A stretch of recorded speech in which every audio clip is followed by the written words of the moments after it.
Do you remember this book here? Oh yeah, The Giver. Yes. You remember this Never one? forget that book. Yeah. So Yeah. we just read this book together.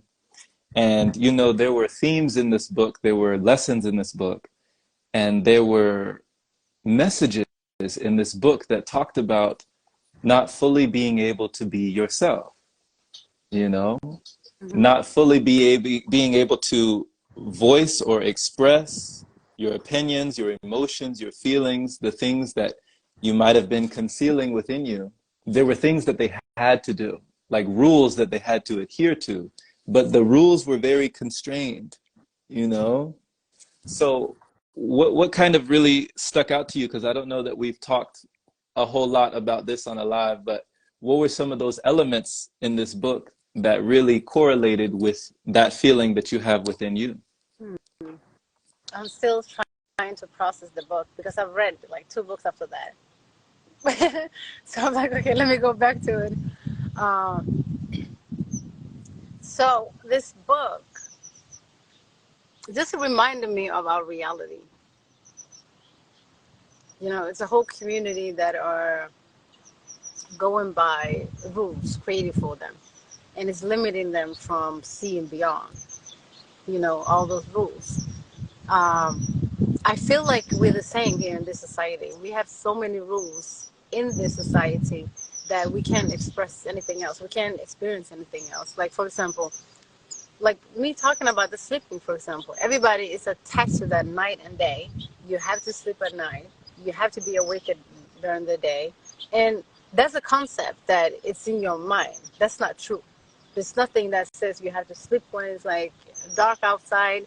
It's a concept that holds us hostage. Some people are night owls, but still they will feel like, oh my God, I have to wake up in the morning, I have to go to work.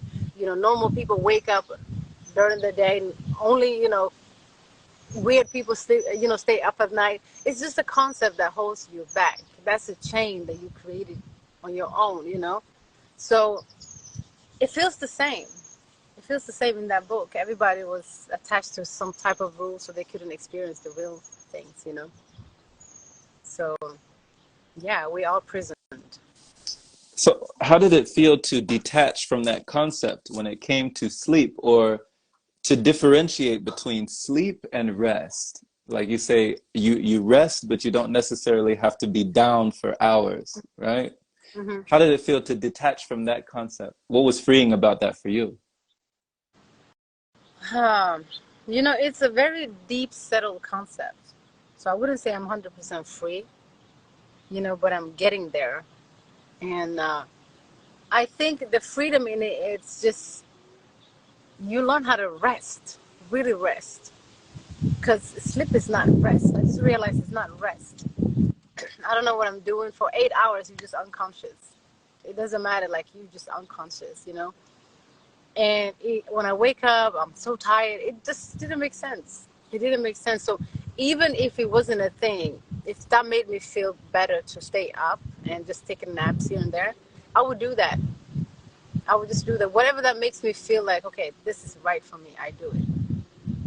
No, regardless of the concept that already exists.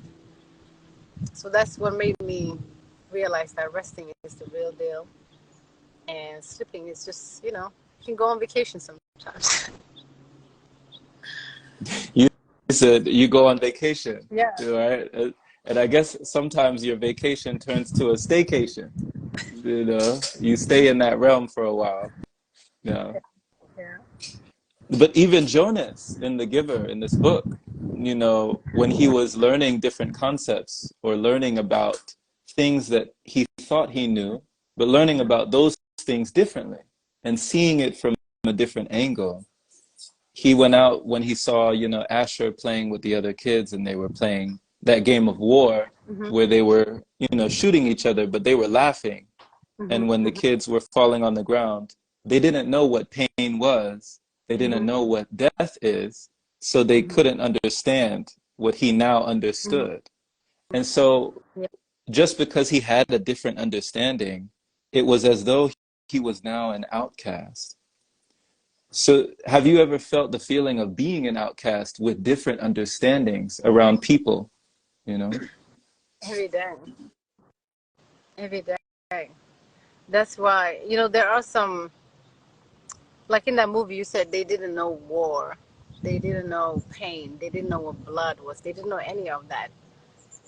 But Jonas knew, right? Because he discovered that, and I could relate to him at that point where he discovered something, but then he go out in society and he can't explain it because they can't grasp it. Only he can, because he have seen the picture. He knows now, right? So they couldn't grasp like what pain and this and that. And when he tried to, tell them like, hey, this is bad. Don't do this. This is not a good game. And they laughed at him and said like, oh, you're doing too much. I recognize that. When you tell people like, hey, this is not good for you. This is not, how it is. And they look at you like you're crazy. Like, go away. You crazy. So I felt that. And then at the end, he just gave up. He's like, he understood that only he and the giver could understand these concepts. And the rest of the community couldn't. But still, he could provoke somebody. Like, what's her name? That girl that he likes with the red hair. Yeah, yeah, I forgot her name. I think it started with an F. Maybe Fiona or something like that. Yeah, Fiona. Fiona. Yeah. Just like Fiona, for example, he could make her understand a little bit. She could feel it. She could sense it, right? There was something else. And he did that because he came close to her and she just trusted him. But the rest of the community couldn't. They couldn't just believe whatever Jonas said. So I feel like we are in the same kind of like position where we can't explain things that are real to us. It makes it look like crazy to other people. I get that, and there's even as well, what I thought was interesting was another thing was the concept of love and how actually the first time that Jonas lied to his parents were when they were asking him about love. They were talking about this. Let me see. I think I highlighted it here for you. And it was like, oh, that was the first time. Yeah. Okay. So when they were talking about the word, and there was an awkward silence, he said, he asked his parents, do you love me? Right? Mm-hmm. And there was an awkward silence for a moment. And then father, and it's funny because the father and mother, they weren't given names. It was just father and mother, right? And they were given spouses Mm-hmm. to each other. And the father gave a little chuckle. He said, Jonas, you of all people, precision of language, right? Correct your language. Why are you saying this word? And he's like, what do you mean? And the father said, or the mother said, your father means you used a very generalized word, Mm. so meaningless that it's become almost obsolete. And Jonas stared at them meaningless. He had never before felt anything as meaningful as the memory of love because Mm-hmm. he couldn't even like cherish the memory amongst his own family. And they said, of course, our community can't function smoothly if people don't use precise language. You could ask, do you enjoy me?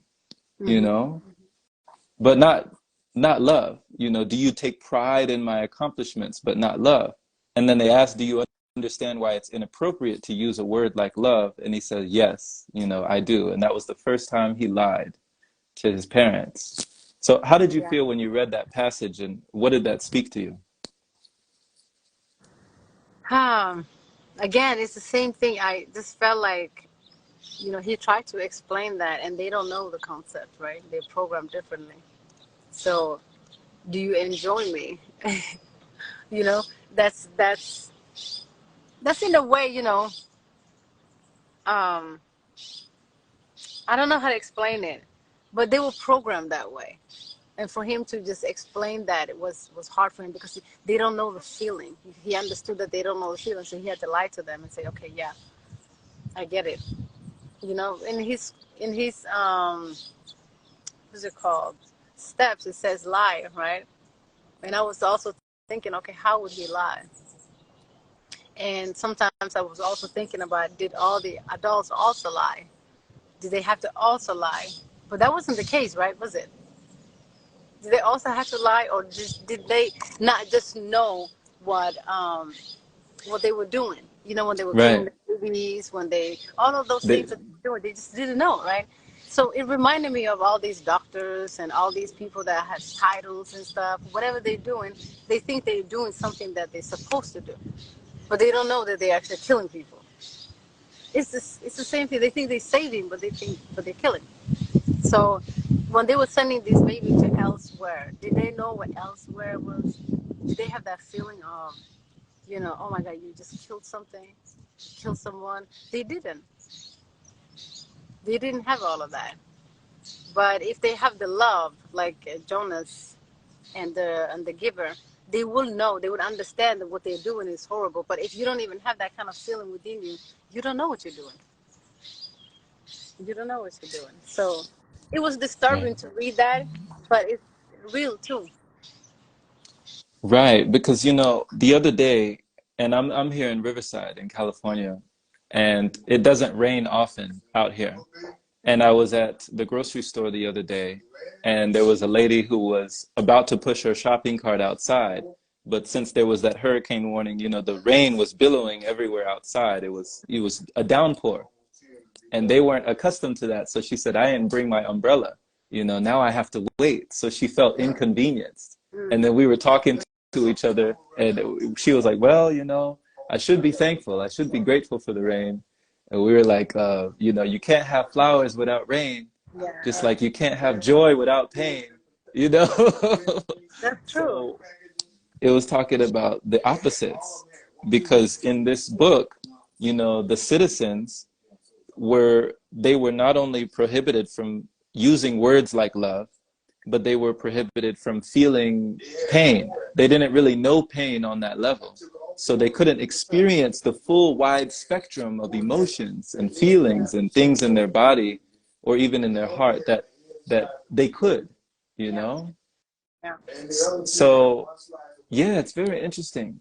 It's very interesting. Even with the stirrings, what they called the stirrings, that they had to take those pills, right? hmm, The pills that he had to take because he was having dreams and fantasizing and going off in what they thought was fairy tale land.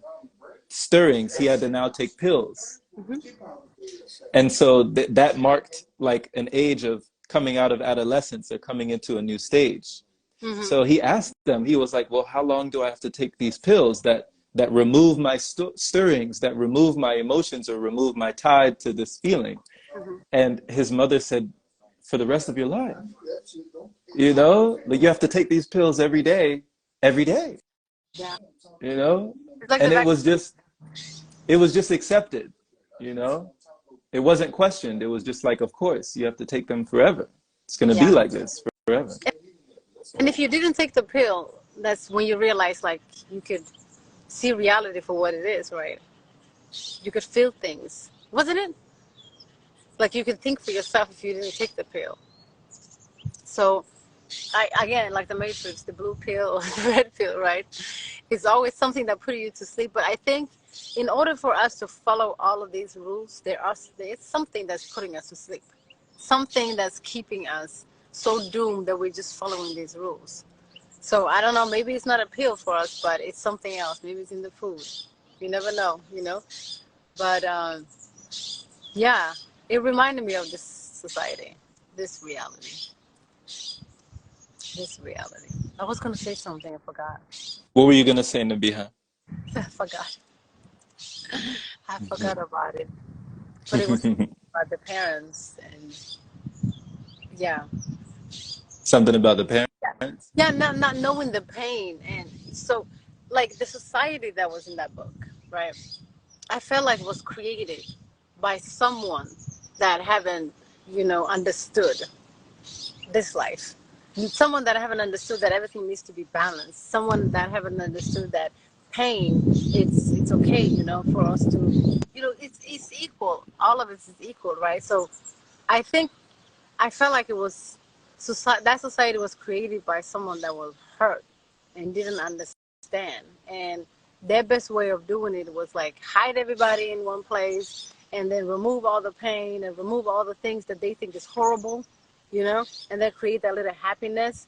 But you can create happiness without the pain, right? So when Jonas woke up, it was like, okay, I would have learned so much if I saw both sides. You know, I needed to see the war. I need to see, you know, pain. I need to see love. I need to see all of that to understand it, right? So I felt like um, it was a society that was protected because of, I don't know, because of fear, you know. But both sides needs to be embraced. That's what I've learned from that book. And you can't have pain without, you know, you can't have pleasure without pain. Right, because even as we speak, you know, Alexis is saying many of us disassociate when it comes to love as if it's synonymous to pain. It's really weird. You know, it's interesting because as you say, Nabiha, that the equalness or the balanced feeling, you know, in the book, there was a spirit of sameness. They wanted everything to be the Mm-hmm. same, you know, on the same level, the same even keel, the same time, the same things. Everything is regimented, everything is structured, everything is sameness. You ride the same bicycles at this age, you take off your bow tie at that age, you know, everything is the same. There's no difference. And I think it was a fear of being different, you know, a fear of having different emotions, a fear of having different thoughts, a fear of saying different things, right? That would put you outside of the group or that would keep you outside of the loop. Yeah. So you like to say it's all about balance, you know, you like to say like everyone is equal, but we also have many differences. You know, our uniqueness can be treasured and valued as well. Mm-hmm. So I Absolutely. think so I think the book was kind of like it was like avoiding uniqueness. It was avoiding uniqueness and embracing the Mm-hmm. sameness. But that kind of put a hinder, it put a damper on, you know, how high you can go or how far or how low, right? Yeah. So how can you It does grow? remind. Yeah. Hmm. Go ahead. Go ahead. How can you grow what? Go ahead. Yeah, No, yeah. It does remind you of what? no. It just oh, I forgot. Oh, dude, what were we talking about? So I can remember.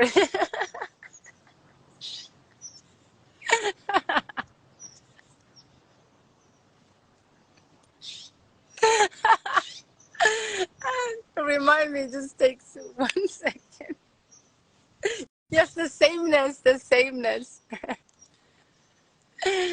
Oh yeah, that word stood out for me. In the book, the sameness.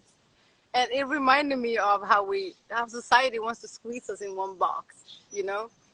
And everybody needs to be the same. Everybody has to think the same. I don't think, and when I say we are equal, I don't mean sameness. I mean, like, you know, you being you, me being me, that's equal. You know, we don't have to be identical. There's nothing that's identical. You can't even be identical with your, you know, even like twins when they're identical, they don't do the same thing. They have different interests. So nothing is identical. So when I say like, you know, we equal, it's not sameness at all. Sameness is like squeezing everybody in one box. And I don't like to be in that box, so I wouldn't even promote that. So no, yeah. The sameness is the problem also because to keep that society, you know, like safe and whatever they had in mind, everybody has to be the same. You can't be different, you know, because that creates some kind of, like for example in Norway we have this law called Yantela. It promotes that everybody is equal. You know, if you're rich, you're not better than the poor one. There's nobody that's poor. You know, that kind of type of thing. But that's just to bring peace for certain people. But if you know that, you know, you are exactly where you're supposed to be, you wouldn't even compare yourself to others, you know, so there's no need to be same. It's okay to embrace the differences. Does that make sense? Yeah. So sameness is just like, okay, due to fear, you create everybody the same. Everybody doing the same. Like, for example, different neighborhoods. They have like a home association. All the houses needs to look the same. Every yard is cut the same. You can't plant a tree, you know, like in your neighborhood because it will look different from your neighbors, and everything has to be the same. So some people function that way, you know. They need that structure. But I don't think we should be like that. Right. It's interesting because, and thank you for that clarification. Thank you for clarifying that it's equal, not identical. You said equal, not identical, because I remember there was a part where they were talking about choice and how he was saying that when he was speaking to the giver, Jonas had to stop and think, if everything's the same, then there aren't any choices. I want to wake up in the morning and decide things. You know, I want to wake up and choose things. I want to choose a blue tunic or a red tunic or, you know, a green shirt or a black shirt or, you know, something else. But it's always the same. I know. And Oof. you sounded like you sounded like that's icky to you. Yeah, I wouldn't want to live in a reality like that. And then on the opposite page, he corrected himself and said, "Oh, but wait a minute.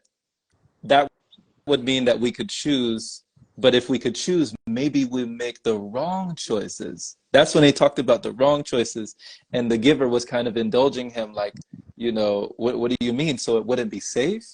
He's like, "Oh, so we don't dare to let people make choices of their own, because what if they were allowed to choose their own mate and choose wrong? Or what if they chose their own jobs? Or what if they chose everything?" Oh my gosh, it started to be frightening to him, right? Yeah, It yeah, started to be scary. Just to have the power of choice was frightening. yeah. I remember that page. It is. It creates a mess, but I think that we need the mess. We do need the mess in order for to get the order, you know. So yeah, when he read all of that, I could feel the fear in him. Like, oh my God, it would be so many mistakes, you know. But I really wanted to have my choice. I want to make my own choices, you know. He still had that desire, but then again, he could see the dilemma in it. But I can see that too. But I think it's fine to see everybody's choices, you know, the wrong choices they make, because that's the only way you can make a right choice, by making the wrong choice. There's no way, like, okay, if there is no right choice if there is no wrong choice. Like, it doesn't even make sense. You have to have the opposite of things. But if you are neglecting the opposite, now you have just one way, and then that way, it's just, what is it? Most of the time, it's the mess. It reminds me of, and that was so insightful what you just said, Nabiha. I hope people did it glaze over that. There can't be one without the other, you know? No, never. You said you have to make the wrong choice to make the right choice, or there has to be a wrong choice. Hmm. It's interesting, like when you see the choices that nature makes, the choices that plants, trees, and things in nature, that we see it, and some people see it as if it's in disarray, or that it's going its own way, like a tree that wants to be closer to the sun, so it wraps its roots or wraps its branches like around the building, you Hmm. know, to be closer to the light, right? Hmm. And then the tree made its own choice. The tree made that choice organically. Nature made that choice, right? Because it knows what it needs. So Hmm. that's how it proceeds. Yeah. So, but then we will make the choice to cut down the tree because we want to put up like an apartment complex or a building or, you know, something else, right? Hmm. So we'll make the choice to disrupt that flow because of what we want to grow. Hmm. Then there's people that will tend to a garden and it'll be perfect in their eyes. But then they'll look at a forest or they'll look at nature and say, well, this is disorderly. This is not orderly. This is not perfect. But Hmm. that it's Yeah. everything is making its choice, you know? Yeah. Yeah. Yeah. It's It's a disturbed mind. You know, when they say OCD or whatever, people that like to have things in order all the time, and this, it's not that they want things in order. It's just that everything is messed up in their head. You know, it's really the opposite. Because for you to have that need to things for things to look, you know, certain way, that means like you just can't accept the natural way. It's something that's disturbing you about the natural way. If you look at a forest, everything is exactly what it's supposed to be. Otherwise, it wouldn't even grow, you know. But you putting in a little pot here, a little pot there, and this, that's because of your mind is not right. Your mind is like, you know, it wants to put things in boxes because you are in a box. So, yeah, it's, you know, nature never makes wrong choices. And we could do the same too if we were following our heart, but we follow the mind most of the times. And the mind do not follow nature. The mind has its own routes. You know, you're taking on different rides here and there. So when we follow our heart, really, we are like the trees. That's what I believe. That's just my opinion. So, yeah. Wow. Wow, that's beautiful. That's beautiful. You said when we follow our heart, we're just like the trees. When we follow our heart, like the birds and the bees. Hmm. Exactly. But we're the only creatures here that are not following, you know, this universe and the cycle of this universe. We're not. We're the only one. That's why we are disturbed. That's why we're going against the flow, because there is a certain flow here and everything. Even the animals are following.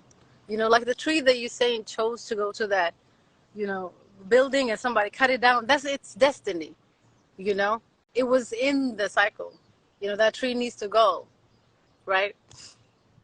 And that's its way of going, its way of living. You know, even if it was a mine that cut it off, it's different. Like just like if we get hit by a car, you know, it was our way of living, right? It's the same thing. Same thing. Okay. I wanted to ask just one last question, but if you have to go, it's okay. No, I'm fine actually. My client Okay. half an hour later, so it's okay. Okay. So I wanted to ask you, how can people become the giver or the receiver in their lives? How would you advise someone becoming the giver or becoming the receiver? I don't know about a giver, but you can become a receiver. You know, I think the giver just wanted to call himself a giver because he was given to the receiver. Um, at the point, but we are all receivers. At this in this reality, I think we are all receivers. You know. So, and every message is out there. Everything is out here. It just depends on what you can receive, you know? And what you can receive depends on how tuned you are, you know? Just like your frequencies within. If you are disaligned within, it's like you won't get the signals. So we're just like a normal device. How would you tune a guitar in order for it to play?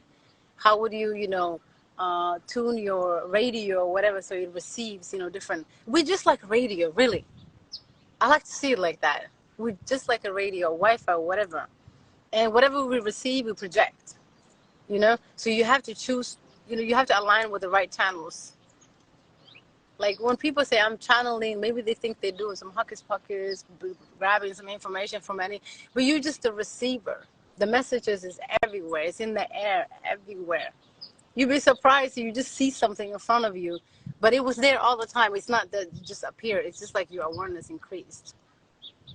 So everything is there. Just be a receiver, working on yourself, tuning yourself, you know.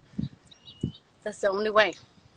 That's the only Oh way. my gosh, what you said just penetrated.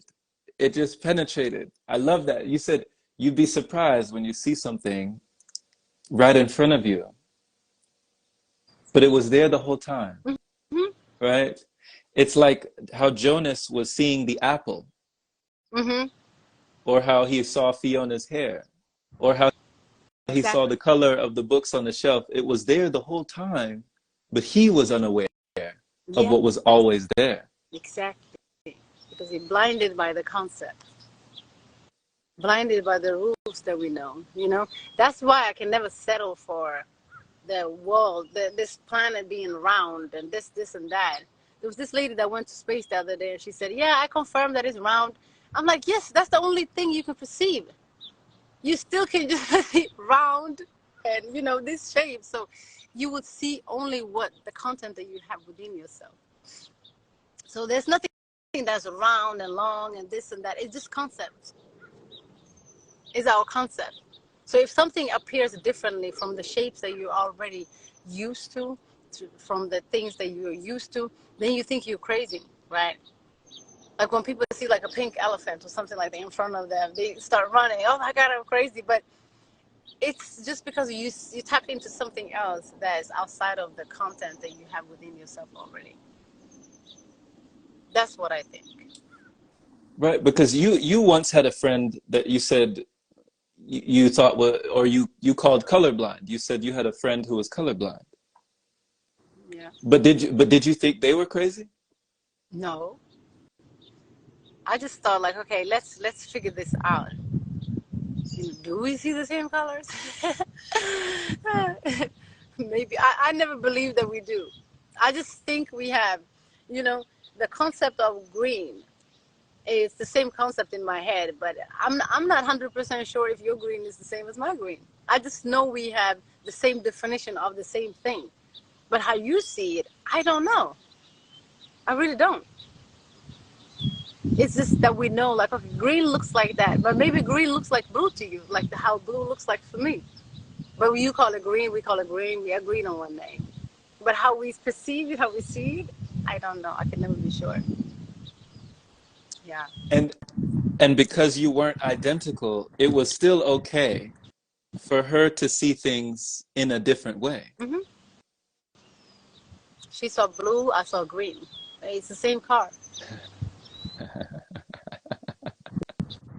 The same car. Yeah. We just see it differently. Hmm.